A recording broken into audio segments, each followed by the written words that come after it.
Bonsoir à tous, j'espère que vous avez bien démarré la semaine de travail. L'équipe du Grand Rendez-vous vous promet une très belle soirée, une soirée riche en informations et des infos axées bien évidemment sur le développement. Bienvenue à tous et suivez tout de suite la météo.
Bien sûr que c'est le grand rendez-vous et ça se passe sur BB24. Quand ils finissent de nous servir, ils deviennent des dangers pour l'environnement.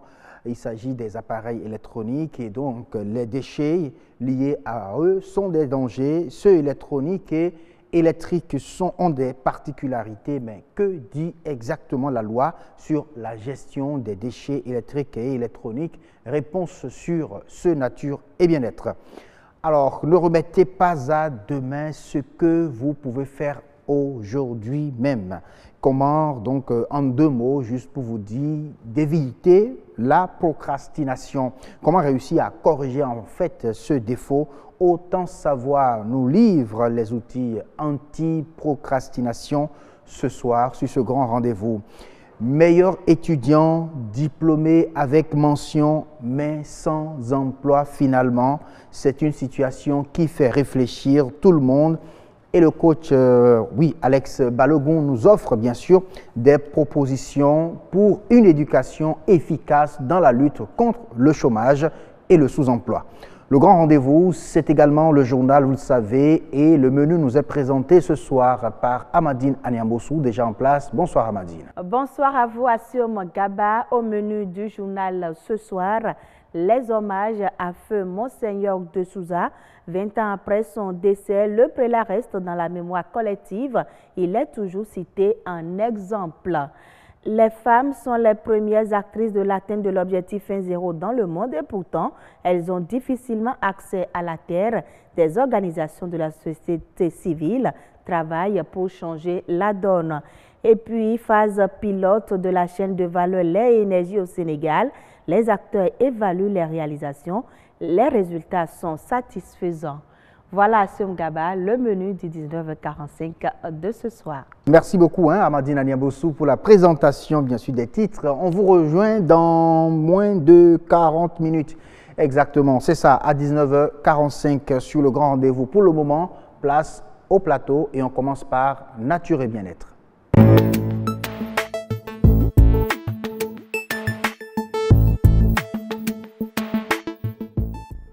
Nature et bien-être aujourd'hui, ça parle gestion des déchets particuliers. Il s'agit des déchets liés bien sûr aux appareils électroménagers, les déchets électroniques et électriques. Comment est-ce qu'on les gère? Que dit la loi en fait sur la gestion de ces types de déchets? Réponse sur ce Nature et bien-être et juste derrière ce reportage que voici. Le développement de la science et de la technologie rend l'homme de plus en plus dépendant des appareils. Au bureau comme à la maison, l'homme a besoin des équipements électriques et électroniques au quotidien. L'homme est devenu esclave du progrès. Au Bénin, par exemple, des milliers de tonnes d'équipements électriques et électroniques atterrissent sur le territoire. De façon générale, ces produits nous viennent de l'Occident pour faire court. Principalement, nous avons des grands producteurs tels que la France, il y a les États-Unis, qui, dans la difficulté de gestion ou dans une bonne politique ou stratégie de gestion de ces produits usagés, qui sont finalement des déchets électroniques et électriques, se retrouvent dans la possibilité en fait de convoyer en fait ces produits usagés vers des pays en voie de développement. Je peux vous dire qu'on envoie aussi ces produits-là en Chine. Donc pourtant la Chine, on ne peut plus dire que la Chine est un produit en voie de développement aujourd'hui. Donc en gros, ces déchets proviennent de l'Occident. Mais que deviennent les déchets électriques et électroniques? Selon l'Organisation des Nations Unies, en 2007, le Bénin est passé de 6 000 à 8 000 tonnes de déchets électriques et électroniques. Ces équipements de deuxième main pour la plupart se retrouvent très tôt sur les dépotoirs et décharges. L'eau de pluie, lessive, tous les métaux lourds qu'ils contiennent et cela entraîne la pollution de la nappe phréatique. Les déchets électriques et électroniques qui évidemment constituent une source importante de pollution de l'environnement et donc ces déchets de façon générale qui sont des produits usagés contiennent un certain nombre de produits toxiques et donc qui polluent de façon générale l'environnement. Ceux qui travaillent sur ces déchets sauvages, à force de casser, d'inhaler les gaz et de brûler les plastiques, sont totalement exposés aux maladies et en meurent en silence sans que personne n'arrive à faire le lien entre leur travail et leur décès. Il y a plusieurs composantes de ces déchets-là. Par exemple, il y a une part de plastique, il y a une part de céramique. Donc, il faut recycler. Ça veut dire qu'en temps, il faudra séparer chaque partie qui compose ces déchets-là et maintenant les réutiliser. Donc, les transformer à faire autre chose, d'accord, ou les réutiliser autrement. Dans son œuvre, le manifeste pour la gestion rationnelle des déchets électriques et électroniques au Bénin, l'expert et consultant international en environnement, l'ancien ministre Rogatien Biaou, affirme que les déchets électriques et électroniques présentent des conséquences graves sur la santé humaine et sur l'environnement. Il faut, selon lui, 485 millions de francs CFA par an pour la collecte, le tri, le stockage et le traitement de ces déchets au Bénin. Merci beaucoup à vous, Marcel, pour ce reportage. Alors, qui dit vraiment problèmes environnementaux parle également de danger pour l'être humain et la loi dans le but donc de garantir à l'homme un environnement sain, voilà, à encadrer la gestion de ces déchets, ceux électroniques et électrique nous intéresse sur ce plateau. Et pour en parler, nous avons invité M. Patrick Dadi qui est juriste spécialiste des droits de l'environnement. Bonsoir. Bonsoir, monsieur. Merci d'avoir accepté notre invitation. Bonsoir, Madina Niambossou. Bonsoir à vous, Assum Gaba. Alors, il est question aujourd'hui d'aller voir dans ces appareils-là ce qui constitue vraiment des déchets, des dangers pour l'environnement et pour l'être humain juste après leur utilisation. Oui, dites-nous déjà, M. Patrick Dadi, quand on parle de déchets électriques et électroniques, qu'est-ce que cela vous inspire? Alors, les déchets électroniques, enfin les déchets, ce qu'on appelle couramment les D3E, sont les déchets issus des équipements électriques et électroniques. On identifie par équipements électriques et électroniques tout ce qui est petit et gros appareils ménagers, tout ce qui est téléphone portable et les outils électriques. Alors, la caractéristique de ces types de déchets dépend de la personne qui la regarde. Quand on prend un consommateur, quand je prends un frigo par exemple, un consommateur va y voir quelque chose d'encombrant. Un revendeur d'occasion va y voir une occasion de reconditionner. Un revendeur de métaux va y voir quelque chose à recycler. Donc, tout est une question d'approche. Alors, du coup, la vraie question qui se pose, c'est de savoir qu'est-ce qu'on fait réellement de ce type de déchets. Est-ce qu'on a les structures qu'il faut pour aller dans une démarche de reconditionnement ou de recyclage? C'est ça la vraie question qui se pose en Afrique, parce qu'en Europe, on a plus ou moins réglé la question, parce qu'à l'achat, on a déjà une sorte de taxe qui permet aux fabricants de procéder à la collecte et d'induire dans une démarche de reconditionnement et voire de revente. Donc la vraie question, c'est de savoir si en Afrique, une fois que les appareils sont hors d'usage, on a les organismes qu'il faut pour procéder à la collecte, les structures qu'il faut pour recycler ou alors même reconditionner et les remettre à la... Mais il faut déjà reconnaître que la majorité de ces appareils qui viennent sur le marché africain sont déjà des appareils usagés. Malheureusement, c'est ça. Mais ça ne veut pas forcément dire que ces appareils sont hors d'usage. Ils ne sont plus fonctionnels selon les normes européennes. Et je crois que ce qui manque en Afrique, c'est aussi d'avoir des normes en fonction desquelles ces appareils devraient être utilisés. On a l'impression qu'il y a plus un marché d'occasion qu'un marché d'appareils neufs. Donc à ce moment-là... C'est moins cher, c'est accessible, oui. Tout le monde peut se l'offrir. Oui, alors est-ce que c'est parce que c'est moins cher qu'il ne faut pas garantir une sorte de protection du consommateur? Donc au moment de l'achat, il va falloir émettre une sorte de taxe pour permettre à des organismes de procéder à la collecte, au reconditionnement, voire au recyclage. Oui, alors en l'état, est-ce que la loi au Bénin offre des possibilités de recyclage sans nuire à l'environnement et à l'être humain? Alors, le contexte béninois est toujours bien quand il s'agit de la loi. La loi garantit tout. Après, c'est l'application de la loi qui pose problème. Lorsque je suis un consommateur lambda et que je vais acheter mon réfrigérateur dans le port, il n'y a aucune facture, il n'y a aucune traçabilité de ces réfrigérateurs.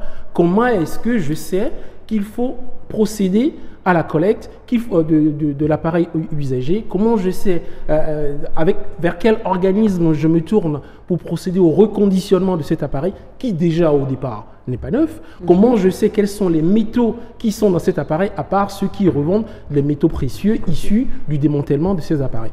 Donc la vraie problématique qui se pose, c'est une problématique de sensibilisation. Et arrêtons de faire de la sensibilisation en français. Faisons-le dans le langue, faisons-le au plus près des populations pour véritablement les informer. Ceci dit, le reconditionnement de ces appareils, c'est plutôt dans les zones urbaines que dans les zones rurales. Dans les zones rurales, ils en sont encore à conditionner leur matériel dans des cases en argile où tout est bien rafraîchi, mais c'est plutôt en milieu urbain que la problématique se pose. Et en milieu urbain, on est fier de dire cet appareil, je suis en train d'utiliser maintenant, ça fait 30 10 ans, 40 ans, mais écoute, c'est du bon. Est-ce que vous pensez que c'est... ils ont raison de parler vraiment... Est-ce qu'il faut garder un appareil aussi longtemps? 40 ans, 50 ans? Alors, j'ai envie de dire, le consommateur, il ne va pas plus loin que sa poche, hein, et il voit la fonctionnalité qu'il a à utiliser l'appareil. Derrière, évidemment, un appareil au bout de 5-10 ans aujourd'hui, il faut penser à le changer. Donc, il va falloir que l'État ou qu'il y ait une politique publique d'incitation à la consommation. Vous allez me dire, bon, on va inciter les gens à consommer, mais si on n'aide pas les gens à s'équiper pour préserver leur santé, à un moment donné, on va se retrouver forcément dans des cas où les gens l'utilisent. Est-ce qu'il ne faut pas prévoir plutôt des sanctions également? Des sanctions? Oui. Alors, sanctionner quelqu'un pour utiliser un appareil... non, vous finissez d'utiliser au lieu de jeter cet appareil alors, dans la par nature contre, comme ça. Effectivement, il faut qu'il y ait comme une il y a sorte... une loi sur les sachets plastiques. Oui. Absolument, je crois qu'il faut une police de l'environnement par rapport à ça. À partir du moment où les déchets, la façon dont on gère les déchets en général sont bien gérés, la façon dont on gère les déchets électriques et électroniques doit être encore mieux gérée. Et il faut de toute façon qu'il y ait cette taxe à l'achat qui permettent en fait de créer des organismes de collecte et de bien gérer le reconditionnement. Donc vous pensez que la seule solution, c'est la création de cette taxe? Absolument.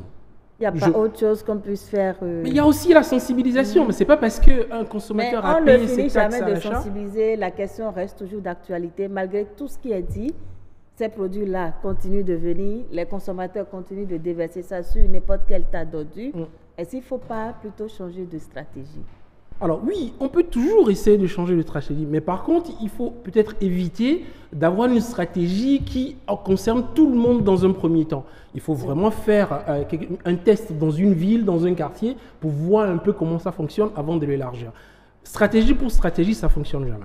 Il faut vraiment se donner le temps de l'application de la stratégie sur une petite parcelle, une petite partie du territoire, oui, avec des consommateurs volontaires pour voir comment ça fonctionne, réajuster avant de l'élargir. Mais depuis, vous ne nous avez pas dit en quoi ces déchets électriques et électroniques constituent vraiment un danger pour l'environnement. Comment est-ce que ces déchets-là contribuent à détruire notre environnement? Alors, ils détruisent notre environnement par rapport aux métaux lourds qui sont dans ces déchets. Et en réalité, ils détruisent déjà la santé de ceux qui essaient de recycler ces déchets avant même de détruire l'environnement, parce que ce n'est pas des matières qui sont biodégradables. Donc, du coup, vu qu'on n'a pas les structures ni la technicité pour recycler ces matières, parce que ces matières, on les recycle, mais qu'est-ce qu'on en fait? On n'a pas de tissu industriel pour recycler ça. On ne fabrique pas de réfrigérateur, on ne fabrique pas de four, ni de fer à repasser au Bénin. Alors du coup, comment on peut penser recycler des éléments de ces équipements alors même qu'on n'a pas d'industrie pour? Donc ça veut dire qu'on recycle à la sauvage, que ces matières sont revendues sous le maillot, et du coup, on ne sait pas où partent ces matières. Et surtout, ce qui n'est pas recyclé, où est-ce que ça atterrit? Ça atterrit peut-être dans la lagune, oui, ça atterrit dans un trou, dans des égouts. Et ça se retrouve dans nos assiettes. Et ça se retrouve dans nos assiettes, dans le poisson, dans la viande. Et c'est comme ça, justement, qu'il y a un danger pour la santé humaine. On mange les appareils électriques. Eh oui. On mange les piles, on mange les gaz. Les piles, les gaz et tout le reste. Oh là là. Comme ça, on est au frais, on fait à manger directement dans nos ventres. Dans nos ventres. Vraiment, je pense qu'il faut que le message aille loin et que ça touche ceux qui doivent prendre en réalité cette décision-là. Merci à vous déjà d'avoir effectué le déplacement, d'avoir accepté notre invitation de venir sur ce plateau, nous éclairer sur ces dangers que constitue la mauvaise gestion des déchets électriques et électroniques au Bénin. Merci à vous. Merci à Madina Niabosso. Merci à vous, Assem Gaba. Nous allons continuer avec vous, chers téléspectateurs. La suite des plateaux de ce grand rendez-vous, ça concerne bien évidemment, oui, Aniat Bello et son invité. Avec eux, nous allons parler de la procrastination. Oui, ne remettez jamais à demain ce que vous pouvez faire aujourd'hui. Autant savoir.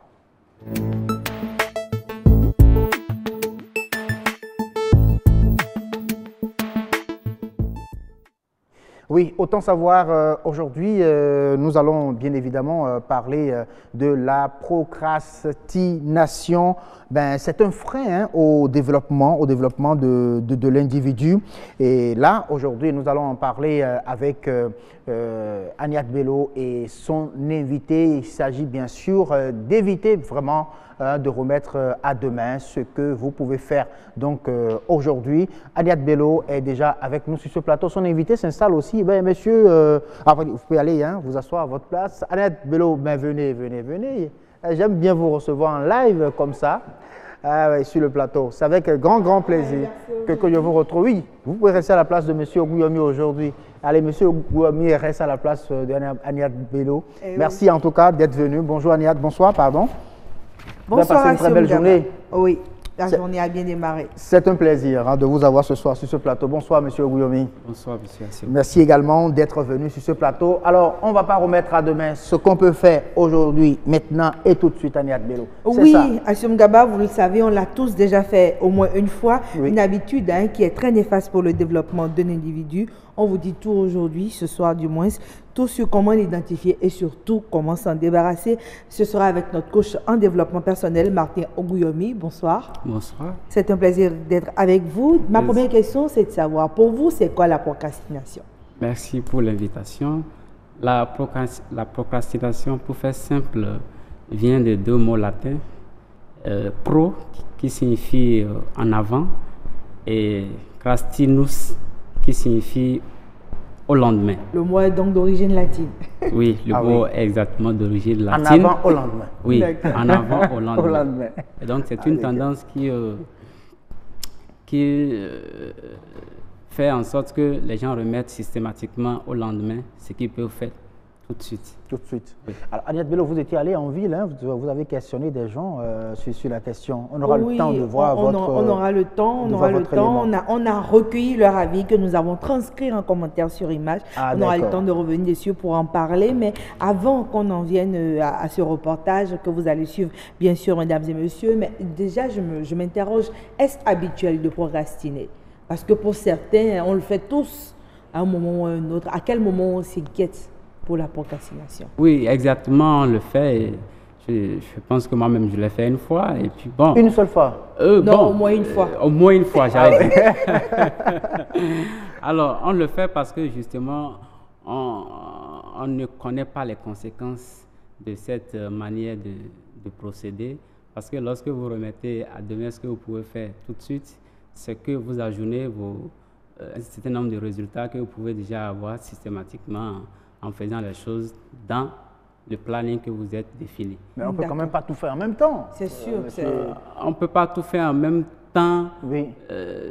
Mais lorsque vous avez programmé de faire quelque chose et que vous ne le faites pas, est-ce que le rendement... Ah oui, c'est quand on a programmé la chose. Oui, lorsque vous avez programmé. Oui. Et que, bon, vous êtes là, puis peut-être un ami vient vous voir et sur le coup, vous dites, bon, je vais le faire après. Je vais peut-être le faire après. Ça devient un problème. Alors, je me demande, quand c'est une fois en passant, quand ça n'arrive pas souvent, est-ce que c'est déjà de la procrastination? À quel moment on parle de procrastination? Alors, on parle déjà de procrastination lorsque vous sentez que le fait de remettre à plus tard, au lendemain, commence par peser sur vous ou pèse sur vos rendements, sur votre productivité.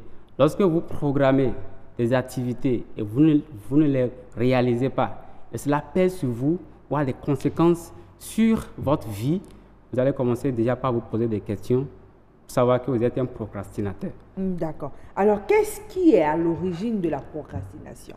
Alors, à l'origine, en fait, disons que c'est la cohabitation. Donc, on peut déjà partir du milieu familial. Parce que vous naissez dans une famille où les gens remettent à plus tard, vous êtes prédestiné aussi à remettre à plus tard. C'est une question d'héritage. Ah oui. La procrastination. Ah bien, je viens de l'apprendre. Hein. Le milieu professionnel également peut vous conditionner à cela. Quand vous avez des collaborateurs qui remettent à plus tard ce qu'ils peuvent faire tout de suite, vous aussi, vous avez tendance à développer... En tant que manager, vous avez tendance à développer cette manière de faire. D'accord. Donc, on peut dire que l'environnement participe à développer la procrastination chez un individu. D'accord. Alors, Mathieu Nguyomi, vous restez en place et Hassan Gaba aussi reste avec nous. Avant de poursuivre les échanges sur ce plateau, du moins, mesdames et messieurs, je vous invite à suivre ce commentaire sur image qui nous parle un peu plus bien des causes de la procrastination et qui nous donne quelques astuces pour nous en débarrasser.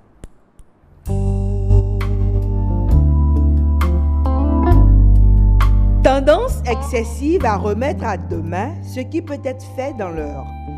La procrastination n'est pas sans conséquence sur la vie de l'individu. Et pourtant, selon Passeport Santé, 20% de la population occidentale serait affectée par une forme de procrastination chronique. Tout commence par un premier report, qu'on juge sans conséquence, et de report en report, le procrastineur voit les commandes de sa vie lui échapper. Des chercheurs se sont intéressés aux sources du problème. Parmi elles, la mauvaise gestion du temps, mauvaise estime de soi, manque de concentration, manque d'intérêt, le stress, la peur de l'échec ou du jugement, ou encore le perfectionnisme. Alors, comme pour toute maladie, il faut d'abord se reconnaître malade et si possible, se faire accompagner sur le chemin de la guérison. Mais soyez sans crainte, il est possible de s'en débarrasser à travers quelques astuces. D'abord, identifier les raisons de la procrastination. Redéfinir ses priorités et les décliner en étapes à suivre. Surtout, ne pas se culpabiliser si une fois en passant, on procrastine. C'est seulement quand la procrastination devient récurrente qu'elle peut causer de réels dommages, surtout dans la vie professionnelle. C'est ça, hein, Agnès Bello. Bon, on a compris tout simplement qu'il ne faut donc pas procrastiner. J'ai suivi votre commentaire. Et si je programme vraiment... Mais c'est parce que les gens programment mal. D'accord. On a plusieurs activités, on se dit, bon, je suis capable quand même de les réaliser et on n'arrive vraiment pas à le faire. Est-ce que ça aussi c'est de la procrastination? Non, je me demande, parce qu'il y a une citation qui dit que qui trop embrasse mal est train, mais aussi on peut revenir un peu, si vous permettez, sur les causes qui ont été évoquées dans le reportage quand on parle de manque d'intérêt. Est-ce quand vous êtes dans un secteur d'activité qui ne vous correspond pas? Manque de confiance, c'est par rapport à quoi? Comment on les définit? Le stress, la peur du changement, le perfectionnisme sont autant de causes qui sont évoquées quand on parle de procrastination. Est-ce que pour vous, tout ça ne rime pas simplement en un seul mot, la paresse, comme on le dit? Bon, en réalité, lorsqu'on parle de cause, on parle de l'individu. Parce que c'est l'individu qui développe la procrastination. Vous avez bien fait de mentionner, par exemple, la paresse. Mais la paresse vient d'où? C'est ce qu'il faut rechercher fondamentalement. La paresse vient d'abord de l'individu. Alors pour comprendre véritablement cela, il faut remonter déjà au cerveau humain. Parce que les scientifiques ont démontré que le cerveau humain fonctionne sous le conditionnement de deux géants, la conscience et l'inconscient. Et donc, lorsque vous maîtrisez un peu comment fonctionnent ces deux entités, vous avez la possibilité, en fait, de comprendre réellement les causes de la procrastination, dont la paresse, et de trouver des solutions pour véritablement s'en sortir. Mais est-ce qu'on a besoin de se faire accompagner à Gaba? Je me demande, quand on pense qu'on est dans la procrastination, est-ce qu'il faut forcément quelqu'un pour vous dire comment s'en débarrasser? Oui, exactement. Il est possible de s'en débarrasser. Mais il y a deux approches possibles.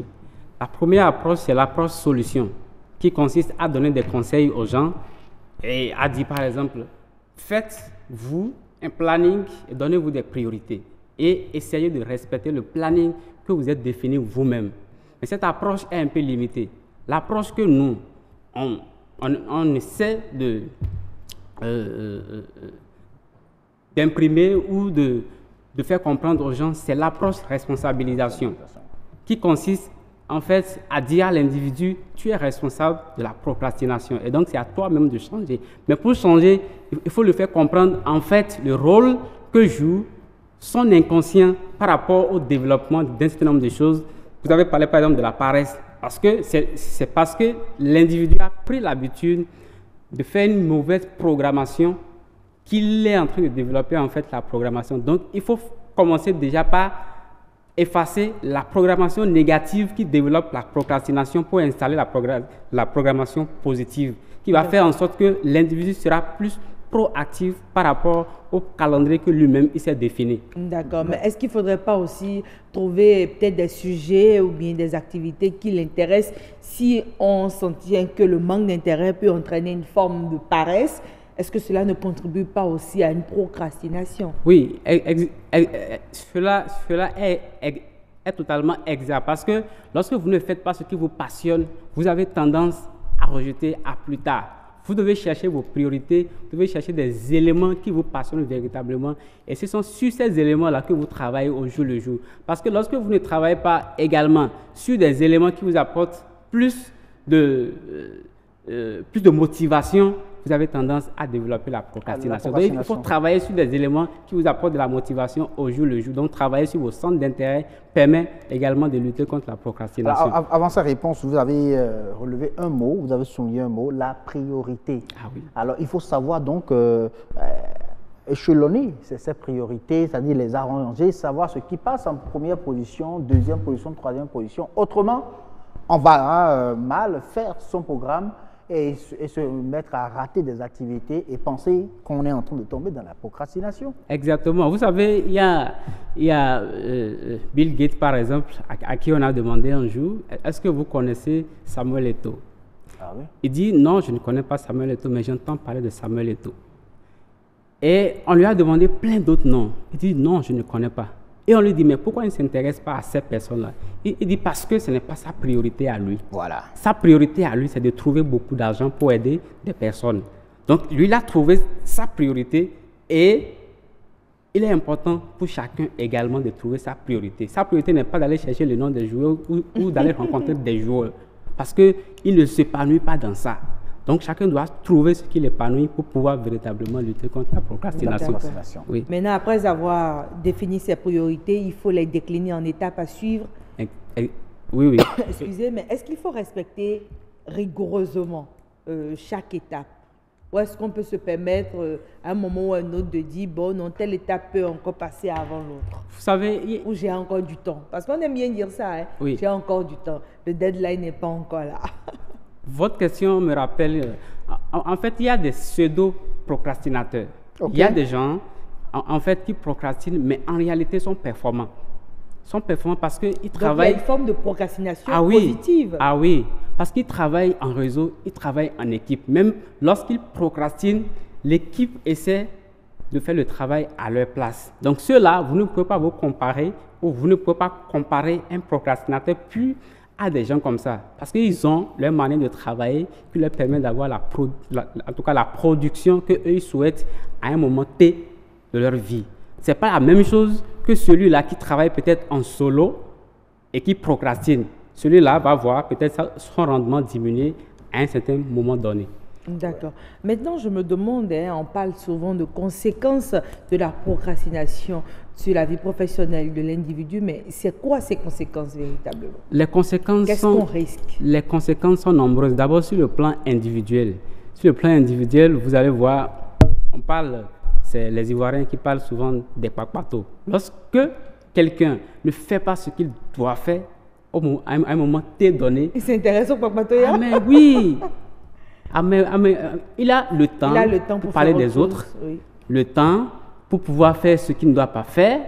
Et donc, il a le temps peut-être de développer un certain nombre de comportements qui, plus tard, vont peser sur lui et qui auront d'autres conséquences. C'est par exemple le manque de confiance en lui-même, parce qu'il n'a pas appris à agir comme cela se doit.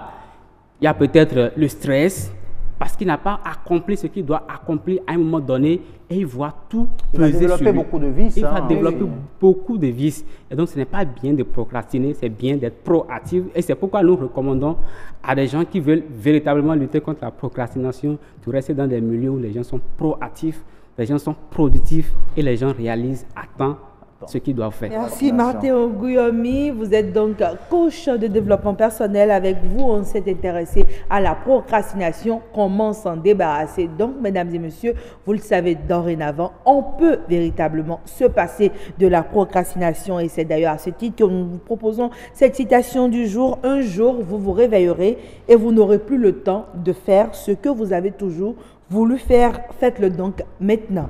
Un jour, vous vous réveillerez et vous n'aurez plus le temps de faire ce que vous avez toujours voulu faire. Faites-le donc maintenant. C'est une citation de Paulo Coelho. Merci de nous avoir reçus chez vous. Nous vous laissons compagnie d'Assou Ngaba. Faites-le maintenant, comme vous le faites déjà, même avec nous, en captant bien sûr BB24. Dites aux voisins que les bonnes choses sont toujours en cours sur BB24. C'est le grand rendez-vous qui a démarré, qui va continuer bien évidemment avec l'expert à présent.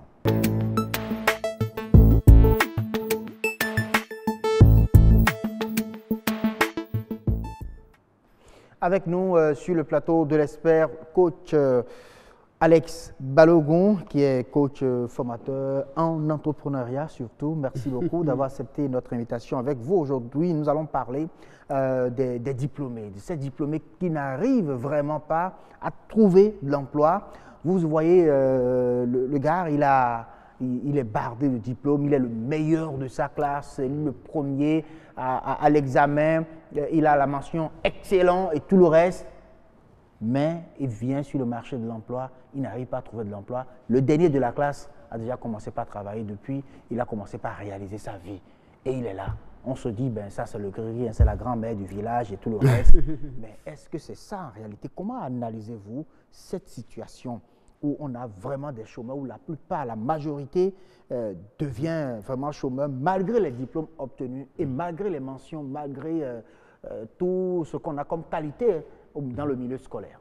Oui, merci beaucoup, Assiom. Je pense que le grand problème se retrouve au niveau de l'éducation.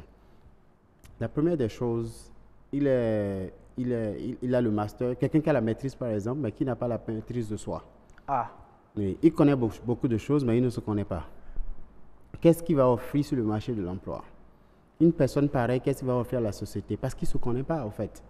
Et il a étudié les choses, il a étudié les différentes choses, mais il ne sait pas étudier. Et ça, c'est un problème de l'éducation. Donc, si dès le bas âge, Oui. déjà, pendant l'éducation, on amène les enfants à se connaître ses forces, à connaître sa faiblesse, à savoir ce qu'il a comme potentiel en lui. Oui. Et déjà, très tôt, il peut identifier là où il doit être. Parce que quand vous parlez de se connaître et tout ça, c'est quoi? C'est un peu compliqué pour le public. On arrive même à comment se connaître soi-même. Je me connais, je m'appelle Assiom Gaba, je suis enfant de tel, et de tel, bon, je viens de telle famille. Par exemple, je suis allé à l'école ici et j'ai fait ci. J'ai l'habitude de dire même, si en dehors de ton nom, oui. Ton école, ta filière, comment peux-tu encore te présenter? Ah oui? Oui. Donc, je peux me présenter et dire, je suis en dehors de mon nom, mais je suis un orateur, je suis un communicateur. Je suis une personne qui aide les gens. J'ai un master en communication. Et je ne parle pas de ce que tu as, je parle de ce que tu es. Ah ouais. Et là, ça devient un problème. Donc, quelqu'un, par exemple, nous ne sommes pas tous faits pour aller à l'école. Il y a des gens où même, pas aller à l'école générale, il y a des gens qui sont faits pour fabriquer les choses avec leurs mains. Il y a des gens qui sont faits pour réfléchir. Il y a ceux qui sont faits pour chanter. Vous voyez, et chacun a sa force. Et c'est ça la force, en fait. C'est ça le potentiel. Donc, si l'école nous aidait à libérer notre potentiel et dit celui-ci, et surtout classer chacun en fonction de sa force. Il y a une citation que j'aime qui dit: si vous jugez le poisson en fonction de sa capacité à grimper l'arbre, vous allez le traiter de stupide durant toute sa vie. Le poisson n'est pas né pour grimper l'arbre. Donc, mais vous allez dire qu'il est incapable. Mais mettez-le dans l'eau. Mais mettez-le dans l'eau, il est un génie. Chacun est un génie, mais dans un domaine donné. Donc, lorsque vous placez cette personne qui est un génie dans l'eau, mais vous le placez dans le désert, vous allez lui dire qu'il ne fout rien, qu'il ne sait rien faire et qu'il est incapable, alors qu'il a des capacités. C'est la même chose.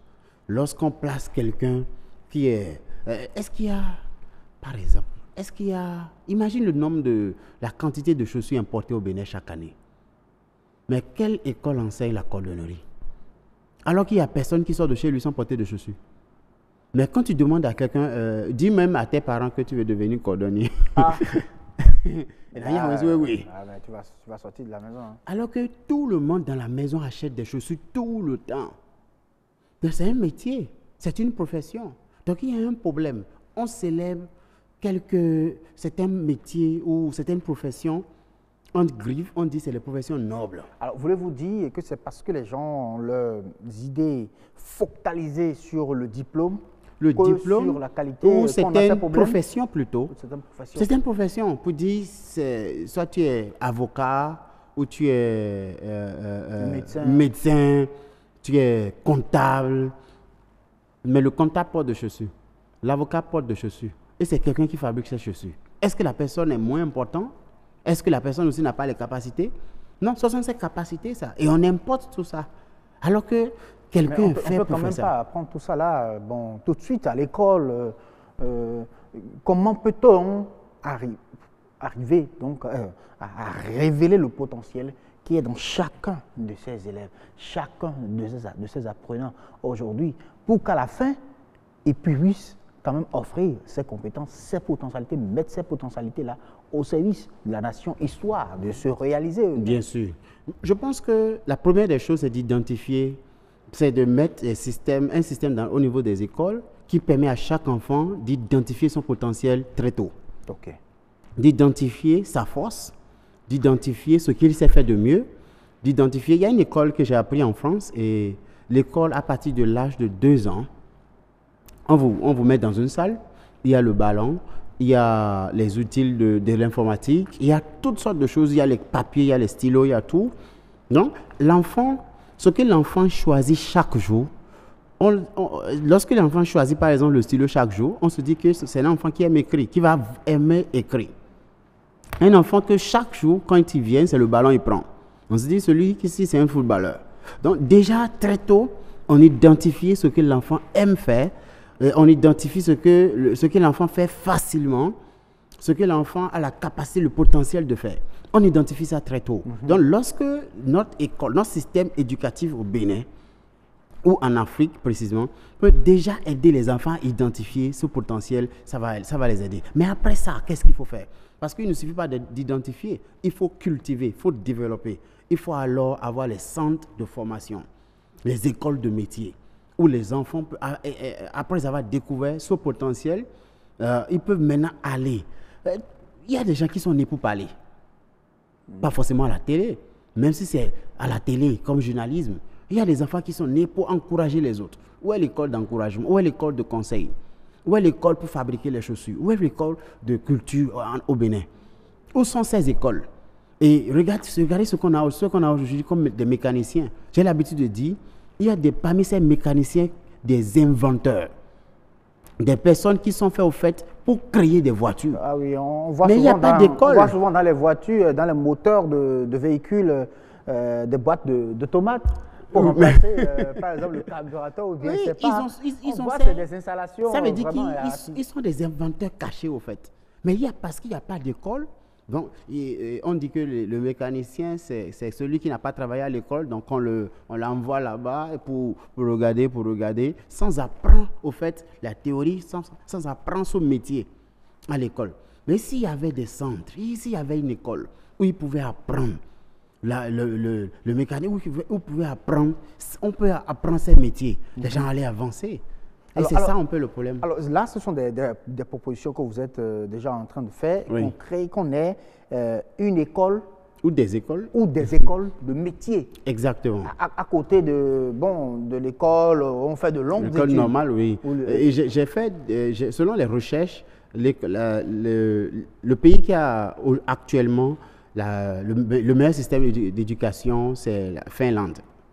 Oui. Et à Finlande, ce qu'on remarque, c'est quoi? 66% après le collège, après le collège, décident de poursuivre les études. Et 66%. Maintenant, environ 43-44% vont dans les écoles de métier. Et tu imagines ce que ça va faire au pays. À cette nation. Les autres vont continuer avec les recherches. Oui. Les autres vont commencer dans les métiers à fabriquer parce que c'est ce qu'ils savent faire.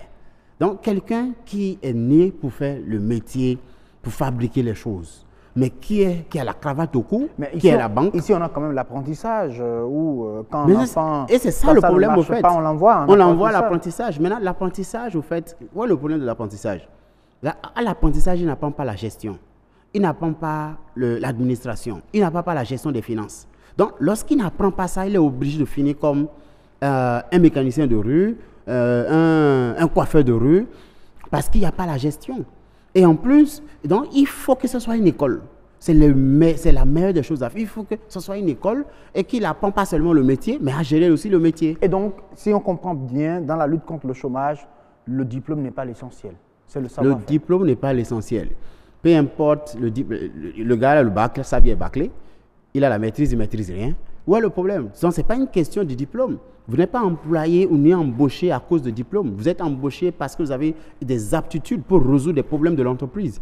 Et de façon précise, voici la solution que j'offre à la société. Et pourtant, chaque jour, dans les offres d'emploi, on voit critères exigés. Premier là, c'est diplôme. C'est diplôme. Mais à l'entretien, qu'est-ce qui se passe? Personne ne regarde plus le papier. On vous pose des questions par rapport au savoir-faire. C'est le diplôme. On dit le diplôme, c'est important. Mais venez, mais arrivé là-bas, qu'est-ce qui se fait? Qu'est-ce qui se passe? Regardez par exemple quelqu'un comme Mark Zuckerberg qui a créé Facebook. Il y a plein de Béninois qui sont des inventeurs, qui sont des Mark Zuckerberg, mais qui sont en train de chercher d'emploi, mais qui ont d'autres potentiels en eux, qui sont des inventeurs, qui sont des créateurs.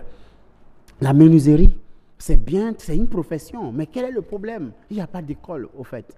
Il est obligé d'aller à l'apprentissage, alors que c'est ce qu'il sait faire de mieux. Là, on est obligé d'importer des meubles alors qu'on pouvait fabriquer ça en Afrique. On peut fabriquer ça en Afrique. Merci beaucoup à vous, coach Alex Balogun, d'être venu sur ce plateau. C'est un réel plaisir. Je pense qu'on aura le temps davantage de creuser vraiment ce sujet. Et surtout de développer les multiples intelligences. il y a 8 types d'intelligence. J'aimerais qu'on revienne après sur ça pour qu'on comprenne que chaque personne a un type d'intelligence donné. Et c'est ça qui détermine sa profession. 8 types d'intelligence. C'est un sujet annoncé très prochainement à développer sur ce plateau. Merci à vous, coach. Merci beaucoup. Allez, à très bientôt. On reste avec vous, chers téléspectateurs. Oui, il est l'heure. Ah oui, 19h45 exactement. C'est l'heure du journal. À vous, Amadina Niambossou.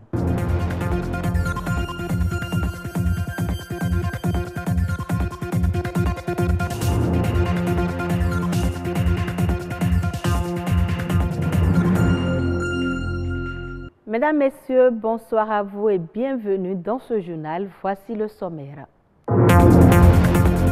Monseigneur Isidore de Souza encore dans les mémoires 20 ans après son décès. Il est toujours cité en exemple des témoignages dans ce journal.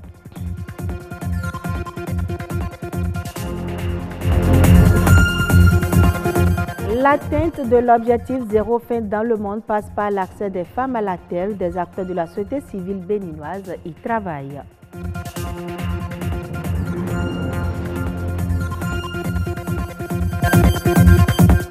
Au Sénégal, les acteurs de la chaîne de valeur Lait Énergie Solaire évaluent les réalisations de la phase pilote.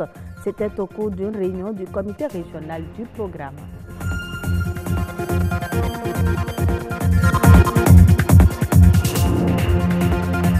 Merci de votre fidélité, Monseigneur Isidore de Souza, la cheville ouvrière du retour du Bénin à la démocratie en 1990.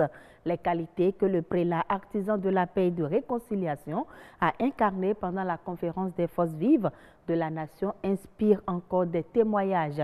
Des prêtres fidèles chrétiens et acteurs de la société civile parlent de l'homme et invitent la jeunesse à prendre Isidore de Souza comme l'exemple d'un citoyen modèle. Les précisions avec Patrick Adjagbojou dans ce reportage. Monseigneur Isidore de Souza, une fierté nationale. Cet artisan de la conférence des forces vives de la nation de février 1990 reste l'un des bâtisseurs de la paix. Et je prends appui sur une déclaration qui, pour moi, n'est pas que mot de condoléance du président Mathieu Kérékou, lui aussi paix à son âme, quand Monseigneur de Souza est décédé et qu'il a rempli le livre d'or à l'archevêché. Et le jour de ses obsèques également, il a bien déclaré que Monseigneur de Souza est un père de la démocratie béninoise. Père de la démocratie béninoise, le prélat Isidore de Souza a incarné le consensus. Ses qualités inspirent témoignage. Il avait un grand sens de concertation de ceux qui étaient avec lui. Et cette concertation ne se faisait pas seulement avec ceux qui étaient avec lui, avec d'autres camps qui étaient autour de la table ou à la conférence nationale. C'est un homme d'engagement, un homme de foi et en même temps un homme de spiritualité. Et c'est un exemple que nous devons pouvoir intégrer dans nos comportements de tous les jours, nous qui souhaitons impacter la société. Impacter la société à travers des actions qui prônent la solidarité et le bien-être de tous. Monseigneur Isidore de Souza a été un philanthrope, symbole d'engagement humanitaire. L'hôpital Saint-Luc de Cotonou, c'était lui qui en avait eu l'idée et qui a tout fait pour que ce projet devienne une réalité. L'hôpital de Sotianhui, le centre Seyon, etc., etc. Donc, il a vraiment cherché à impacter la société de par sa foi. 20 ans après son décès, Isidore de Souza est toujours cité en exemple. Un exemple qui doit faire école. Je l'annonçais dans les titres, selon le rapport de l'Organisation des Nations Unies pour l'alimentation et l'agriculture, des menaces planent sur l'atteinte de l'objectif fin zéro à l'horizon 2030. Des acteurs de la société civile béninoise se mobilisent pour rendre cela possible. Pour eux, la réponse réside dans l'accès des femmes à la terre. Les détails avec Ulvaeus Balogun. Dans le monde, 821 millions de personnes, soit une personne sur 9, se couchent l'estomac vide chaque soir. Un constat contre lequel la communauté internationale s'est engagée en décidant d'éliminer la faim et toute forme de malnutrition dans le monde d'ici à 2030. Une vision salutaire définie dans l'objectif de développement durable numéro 2. Pain zéro, c'est de mettre en place des politiques, de mettre en place des infrastructures et de former des gens, les populations, de manière à faire que la nourriture soit accessible, soit disponible et soit de qualité. La nourriture accessible, ça veut dire qu'il y a des routes, des infrastructures routières qui existent pour que là où la récolte est, qu'on aille la chercher et la mettre à la disposition des populations. Accessibilité aussi, c'est de faire en sorte que chacun ait les moyens financiers, ceux qui n'ont pas la terre pour produire, aient les moyens financiers pour acquérir la nourriture. La disponibilité, c'est que la nourriture existe à tout moment de l'année. L'éradication de la faim et de la malnutrition constitue alors un enjeu majeur dont le défi est de rendre les systèmes alimentaires et agricoles durables, ce qui pose la problématique de l'entrepreneuriat agricole. Si nous savons qu'aujourd'hui, environ 40% de notre population continue de vivre sous le seuil de la pauvreté, alors que nous avons des terres qui ne demandent qu'à être exploitées. Nous avons la possibilité de produire suffisamment pour l'autosuffisance alimentaire, mais pour revendre aussi, pour atteindre un certain niveau de développement. Du coup, cela va sans dire que nous gagnerons beaucoup plus à retourner à la terre. Et si la terre est le socle pour l'atteinte de la sécurité alimentaire et nutritionnelle, son accès continue d'être une équation difficile, surtout quand il s'agit des femmes. L'atteinte de cet objectif de faim zéro à l'horizon 2030, cet objectif ne peut pas se réaliser sans l'accès des femmes à la terre. Parce qu'en réalité, 50% de ce que nous consommons est produit par les femmes.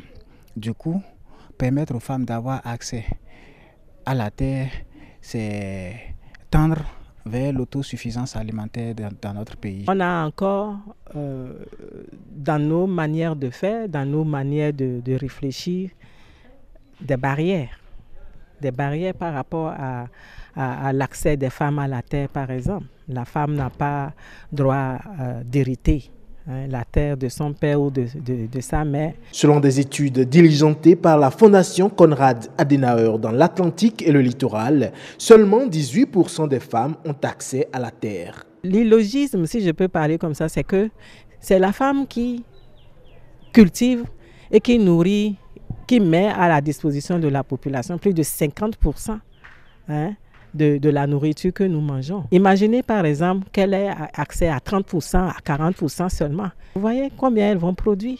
Nous serons un grenier dans la sous-région. Si nous permettons à 100% de femmes de bénéficier, de jouir de leurs droits, c'est que nous devrons tendre vers l'horizon 2030 à cet objectif-là d'éradiquer la faim dans le monde. L'approche genre apparaît alors comme la solution. D'où la nécessité de l'intégrer dans les politiques, programmes et projets liés à l'agriculture, à la sécurité alimentaire et nutritionnelle.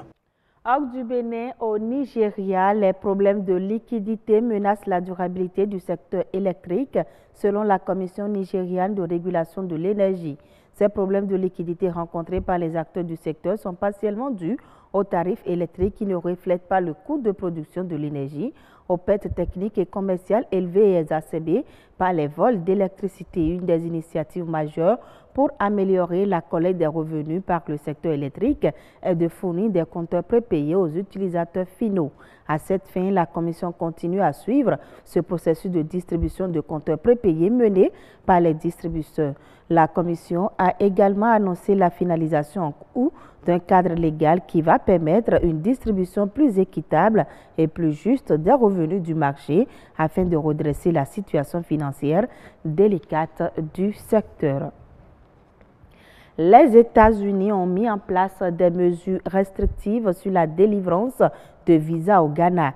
D'après un communiqué du département de la sécurité intérieure, cette mesure serait consécutive à un refus du pays d'Afrique de l'Ouest d'accueillir les ressortissants ghanéens renvoyés par les États-Unis. Alors que le pays de l'oncle Sam a adopté une position de plus en plus isolationniste en matière d'immigration, le secrétaire d'État américain Mike Pompeo a également enjoint les autorités à appliquer des restrictions de visa à certaines catégories de demandeurs de visa. Sans une réponse appropriée du Ghana, le champ d'application de ces sanctions pourrait être étendu à une population plus large, a également indiqué le communiqué relayé par Reuters. 4e réunion du comité régional d'orientation du programme chaîne de valeur lait et énergie solaire. Les acteurs évaluent les réalisations de la phase pilote au Sénégal et en Mauritanie. Des résultats satisfaisants sont enregistrés au niveau des plateformes Progrès Lait. Les familles d'éleveurs arrivent à vendre une valeur de 40 000 par mois en produits laitiers. Reportage. Sous une lampadaire, un élève du village de Djamanouta dans la commune de Koulintou à Kolda étudie, laissant de côté la vieille habitude des lampes à pétrole. Cela a été rendu possible grâce à la phase pilote du programme régional chaîne de valeur lait et énergie solaire.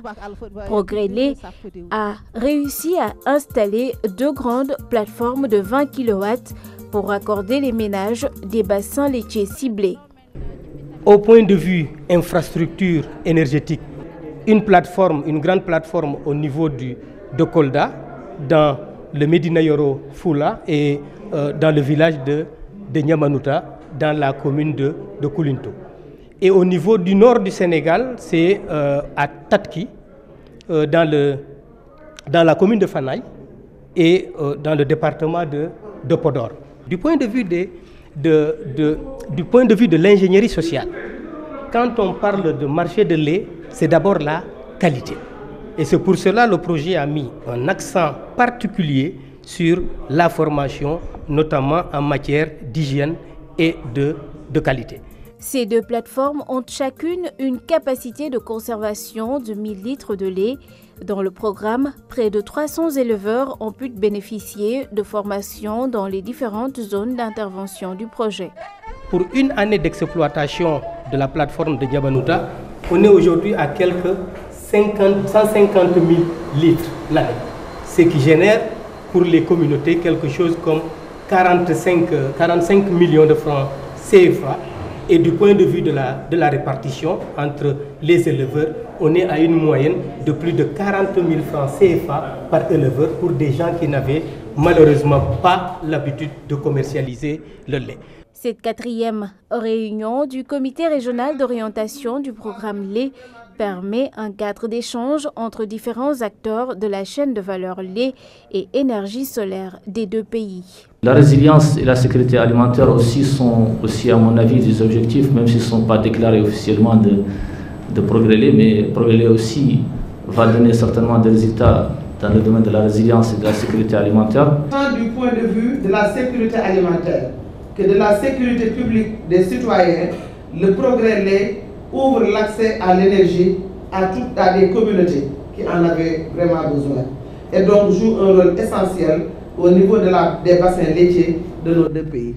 À terme, Progrès Lait devrait permettre la mise en place de 10 grandes laiteries solaires et 45 mini-plateformes d'une capacité de 300 à 400 litres. Fin de ce journal, très bonne suite de nos programmes.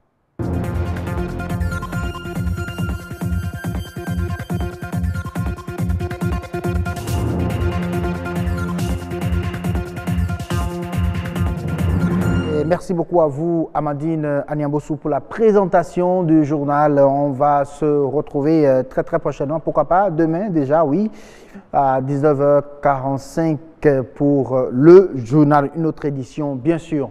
Allez, on continue bien sûr l'édition de ce grand rendez-vous et on va élargir les infos à la toile à présent. C'est l'ActuWeb.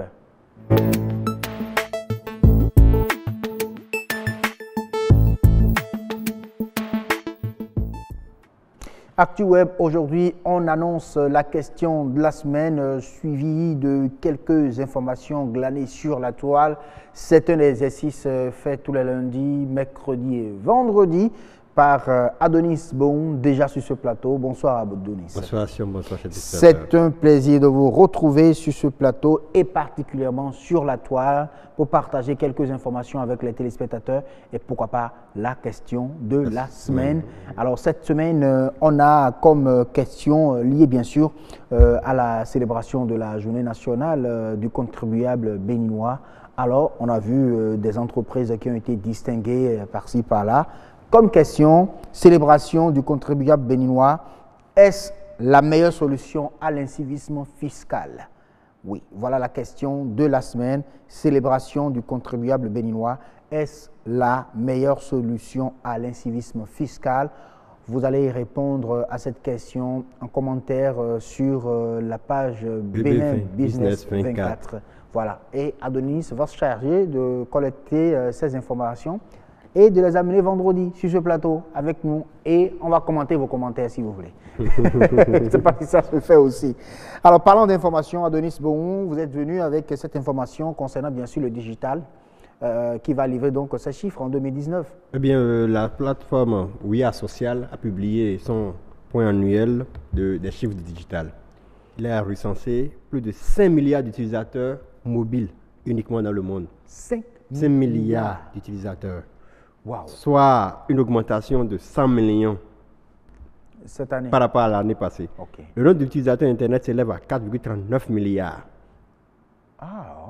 Et 3,5 milliards d'individus utilisent maintenant les médias sociaux. Et ce sont 3,26 milliards de personnes qui utilisent aussi les médias sociaux sur les appareils mobiles. Sur les 7 milliards, il y a 3, quelques milliards. Sur les 3,5 milliards d'individus qui utilisent les médias sociaux, oui. Il y en a maintenant 3,6 milliards qui utilisent les médias sociaux sur les appareils mobiles. C'est-à-dire que les téléphones et les smartphones sont beaucoup plus prisés en 2019. Et là, nous voyons sur la croissance annuelle du digital, c'est plus de 1,1% pour la population totale. La population totale est de 7,67 milliards. Oui. On est 7 milliards de voisins dans le monde, sur la planète. Mais voilà, plus de 3 milliards qui utilisent environ plus de 40%. Savez-vous qu'en Philippines, on passe près de 10 heures par jour sur Internet? 10 heures. Wow. 10 heures par jour. Sur Internet. Sur Internet. Ça, c'est en Philippines. Tandis qu'au Japon, c'est de 3h45 minutes. 3h45 minutes. Oui. Par jour. Par jour. Mais là-bas, ça connecte moins, mais ça travaille beaucoup. La plateforme, oui, les plateformes sociales les plus actives, nous avons Facebook, qui a 2,227 milliards. Nous avons YouTube qui suit, et ensuite WhatsApp. Ouais, ce sont les, voilà. Wow. Ouais. Eh bien, quand vous voyez la carte du top des messageries sociales, vous allez voir que c'est vert. Ça veut dire que c'est WhatsApp qui domine. Qui domine. WhatsApp qui domine en Afrique. En matière de messagerie. En matière de messagerie, c'est WhatsApp qui domine, qui vient après Messenger. Ok. Oui.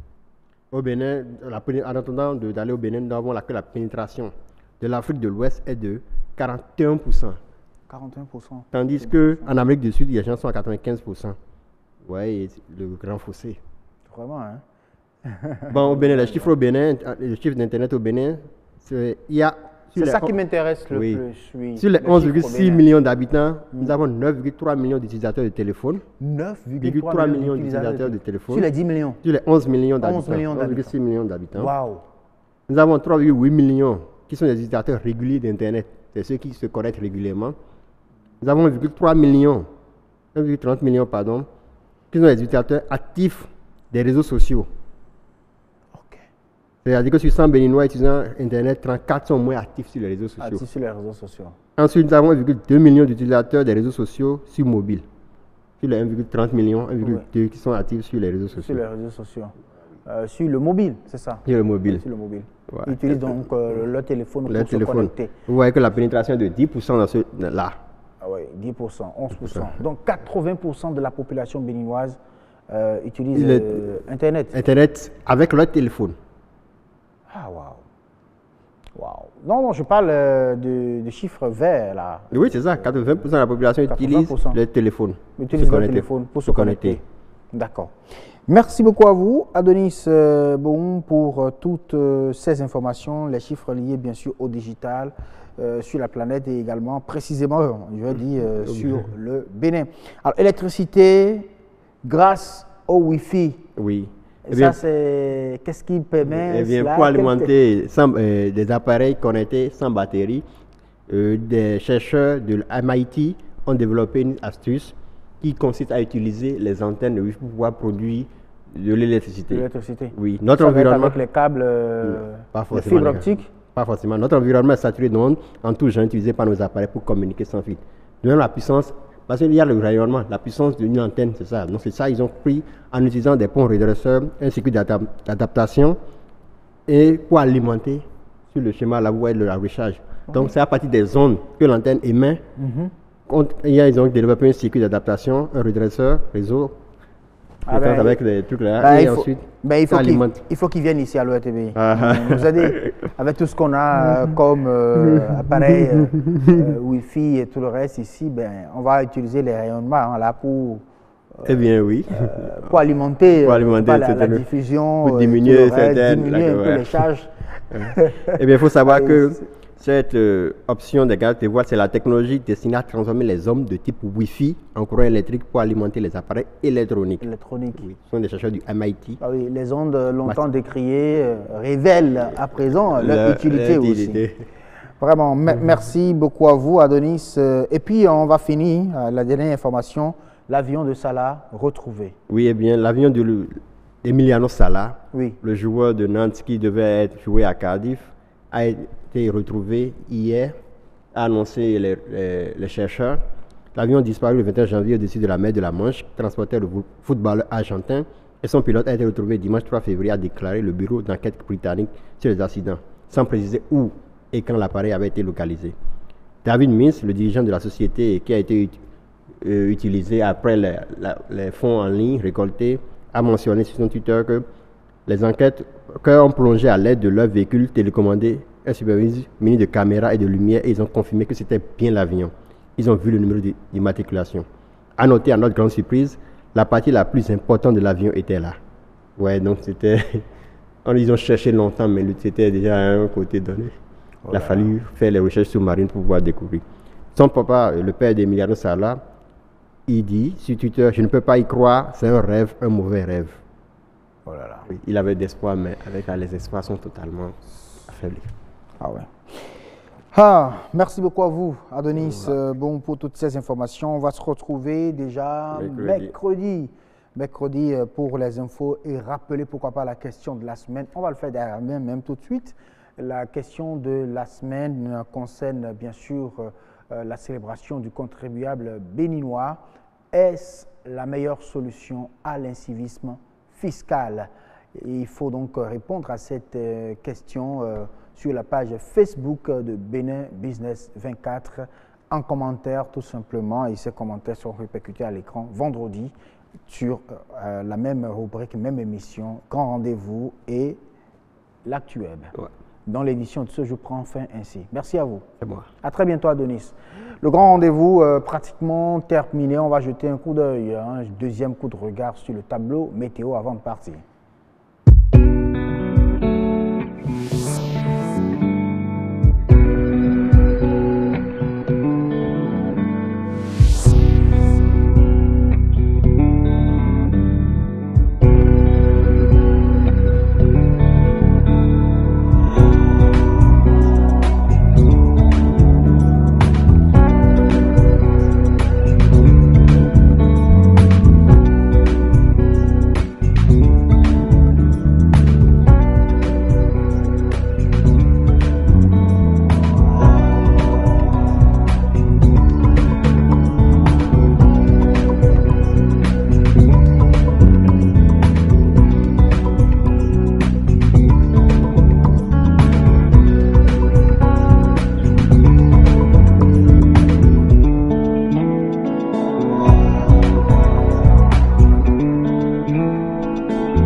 Merci beaucoup de nous avoir suivis. Et si véritablement on était à Lalo ce soir, on allait juste nous poser la question, et quoi? Et puis on va dire, quoi? On va dire oui, et quoi? Merci beaucoup à tous de nous avoir suivis. C'était le grand rendez-vous. Retrouvez-nous demain 19h pour un autre grand rendez-vous. Bonne soirée sur BB24. Ciao.